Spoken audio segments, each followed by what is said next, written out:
नमस्कार, मैं हूं योगेश राणा। त्रिवेंद्र सिंह रावत दिल्ली में प्रधानमंत्री नरेंद्र मोदी से मिले हैं और इसके साथ ही उत्तराखंड में तमाम सियासी अटकलें हवा में तैरने लगी। अटकलों का सियासी बाजार सज गया। त्रिवेंद्र सिंह रावत की प्रधानमंत्री नरेंद्र मोदी से मुलाकात कितनी महत्वपूर्ण है, यह समझना बहुत जरूरी है, क्योंकि पहली बात, वो एक दिन पहले ही भाजपा के राष्ट्रीय अध्यक्ष जेपी नड्डा से मिले और दूसरी बात, उत्तराखंड विधानसभा में नियुक्तियों के मामले में जांच शुरू हो चुकी है और तीसरी बात, यूके SSSC में हाकम सिंह का नाम आने के बाद उत्तराखंड में बदली सियासी फिजा, क्योंकि हाकम सिंह का नाम त्रिवेंद्र सिंह रावत से जोड़ती हुई बहुत सारी खबरें मीडिया में आई है।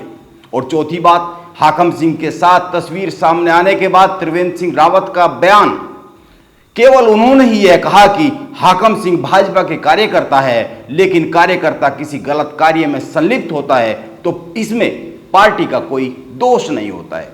और पांचवी बात, इस बात पर भी गौर करना जरूरी है, इसके बाद आगे बढ़ेंगे। और पांचवी बात यह है कि विधानसभा में नियुक्तियों के मामले में भाजपा में अकेले त्रिवेंद्र सिंह रावत ही बहुत ज्यादा बोले हैं।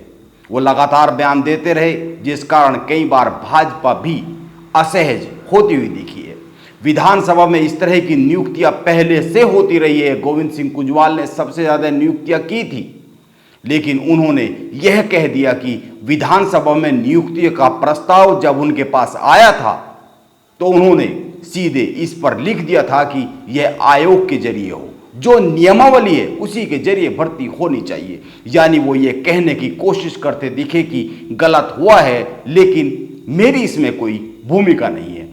उन्होंने यह भी कह दिया कि पूर्व में ऐसा होता रहा है, इसीलिए मैं भी ऐसा करूंगा, यह नीति ठीक नहीं है, ऐसा करना गलत है।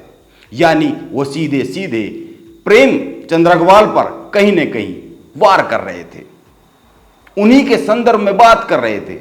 दिल्ली में मुलाकातों के बीच यह बात ध्यान में रखी जानी बहुत ही जरूरी है।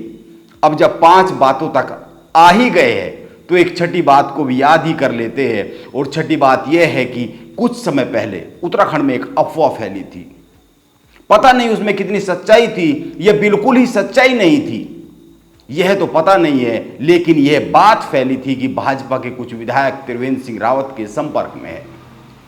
हालांकि उन्होंने इस पर बयान दिया था कि यह षड्यंत्र है जो उनके खिलाफ रचा जा रहा है। इस तरह से यह कुछ बातें हैं, और भी कई सारी बातें हो सकती है, और भी कई सारी बातें हैं ही, लेकिन बात इन्हीं बातों के बीच में आगे बढ़ाते हैं। और इनको देखकर यह कहा जा सकता है कि त्रिवेंद्र सिंह रावत पिछले कुछ समय से उत्तराखंड में बड़ी चर्चा है। पहली बात, वो अपने बयानों से भाजपा को ही दुविधा में डालने का काम करते हुए पिछले कुछ समय में दिखे हैं। जैसे वो हरिद्वार में बयान देते हैं कि यूके SSSC मामले की जांच CBI से कराई जानी चाहिए, और कांग्रेस की यही तो प्रमुख मांग है। कांग्रेस भाजपा सरकार को इसी पर घेरने के तो यत्न कर रही है, जबकि उत्तराखंड पुलिस इस मामले में 35 गिरफ्तारी कर चुकी है और शुरू से लेकर अब तक एक्टिव रही है। और दूसरी बात, हाकम सिंह के साथ नाम जोड़ने की खबरों से और यूके SSSC घोटाले में बार बार उनके कार्यकाल का नाम आने से वो नाराज भी बताए जाते हैं। इसीलिए सवाल यह बनता है कि क्या वो अपना कोई गम लेकर प्रधानमंत्री नरेंद्र मोदी के पास पहुंचे हैं? अब यह तो पता नहीं, लेकिन इस सवाल के उत्तर तक पहुंचने में थोड़ी सी मदद भाजपा के प्रदेश अध्यक्ष महेंद्र भट्ट का एक बयान करता है, जो कि उन्होंने त्रिवेंद्र सिंह रावत के दिल्ली दौरे पर दिया है। वो कहते हैं, हमारी पार्टी किसी को तलब नहीं करती है। जब कोई विषय समाज में चलता है, मीडिया में चलता है, मीडिया के माध्यम से, सोशल मीडिया के माध्यम से, उसमें अपना पक्ष रखना हर कार्यकर्ता का अधिकार है, और इसी संबंध में वो मिले हैं। हालांकि उन्होंने यह बयान त्रिवेंद्र सिंह रावत की जेपी नड्डा से मुलाकात को लेकर दिया है, लेकिन इसके बाद त्रिवेंद्र सिंह रावत प्रधानमंत्री से अगले दिन मिले हैं और दोनों मुलाकात एक दिन के अंतराल पर हुई है और उनके एक ही दिल्ली दौरे के दौरान हुई है। इसीलिए प्रदेश भाजपा के अध्यक्ष के बयान को दोनों मुलाकातों के संदर्भ में लिया जा सकता है।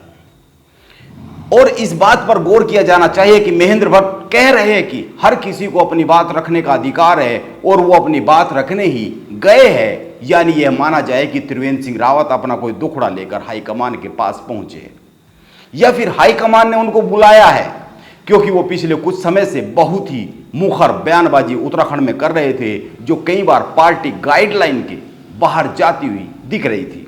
क्योंकि जिन मुद्दों पर कोई भी नहीं बोल रहा था, उन पर वो बोल रहे थे और उनके कार्यकाल पर बहुत से आरोप भी लग रहे हैं। जैसे नई बात यह है कि कांग्रेस के सारे बड़े नेता भू कानून को लेकर त्रिवेंद्र सिंह रावत को ही घेरना शुरू कर चुके हैं। हरीश रावत, कर्ण मेहरा, यशपाल आर्य सभी कह रहे हैं कि भू कानून में सबसे ज्यादा खतरनाक बदलाव त्रिवेंद्र सिंह रावत के कार्यकाल में दी गई छूट रहे हैं।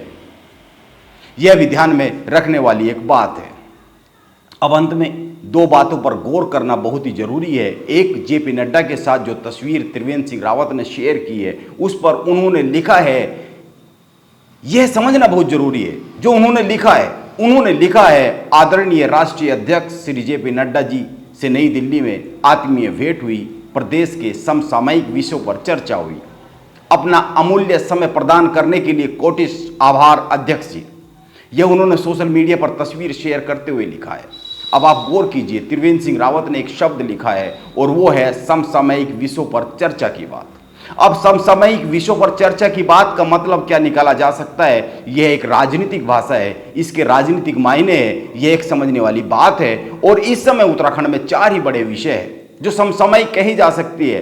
एक, विधानसभा में नियुक्तियों की बात, दूसरी, उत्तराखंड अधीनस्थ सेवा चयन आयोग में भर्ती घोटाला, और तीसरा, हरिद्वार में त्रिस्तरीय पंचायत चुनाव जो कि शुरू हो चुके हैं, और 4, बार बार किसी न किसी मसले में त्रिवेंद्र सिंह रावत के नाम की चर्चा। अब त्रिवेंद्र सिंह रावत किस समसामयिक विषय पर चर्चा करने की बात कर रहे हैं, यह तो एक समझने वाली बात है, क्योंकि आज के समय त्रिवेंद्र सिंह रावत के पास उत्तराखंड में कोई पार्टी की ओर से महत्वपूर्ण भूमिका नहीं है, महत्वपूर्ण जिम्मेदारी नहीं है। और ध्यान में यह भी रखना चाहिए कि हाल ही में पार्टी के प्रदेश अध्यक्ष महेंद्र भट्ट की नई टीम गठित की गई है, उसकी घोषणा हुई है, और उसमें त्रिवेंद्र सिंह रावत की छाया तक कहीं पर नहीं दिखती है। क्योंकि केंद्रीय नेतृत्व ने उत्तराखंड में युवा और नए चेहरों को अवसर दिया है, और इसको साफ साफ पीढ़ीगत बदलाव की नीति के तहत बनाई गई उत्तराखंड की नई टीम कह सकते हैं। इसीलिए एक तस्वीर तो बहुत ही साफ साफ है कि उत्तराखंड में भाजपा की कमान नेक्स्ट पीढ़ी को सौंपे जाने की तैयारी की जा चुकी है, बल्कि नेक्स्ट पीढ़ी के पास जा चुकी है, और इसी हिसाब से पूरी टीम को तैयार किया जा रहा है।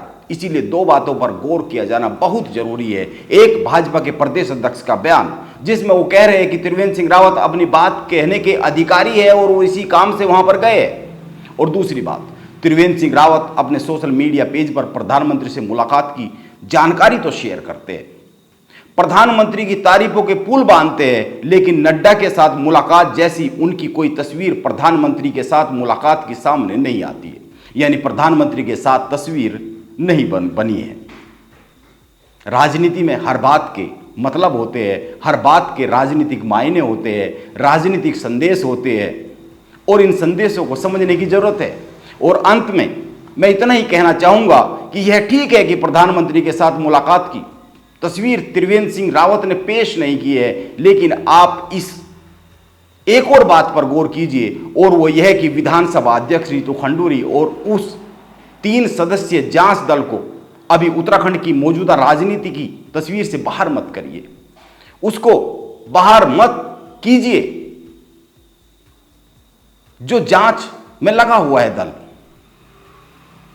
उत्तराखंड विधानसभा में नियुक्तियों की जांच 3 सदस्य चल रही है, यह एक तस्वीर का हिस्सा है, भले ही अभी नहीं दिख रही है। इसीलिए तस्वीर अभी अधूरी है, यह भी ध्यान में रखने वाली बात है। नमस्कार, आप बने रहे मेरे साथ।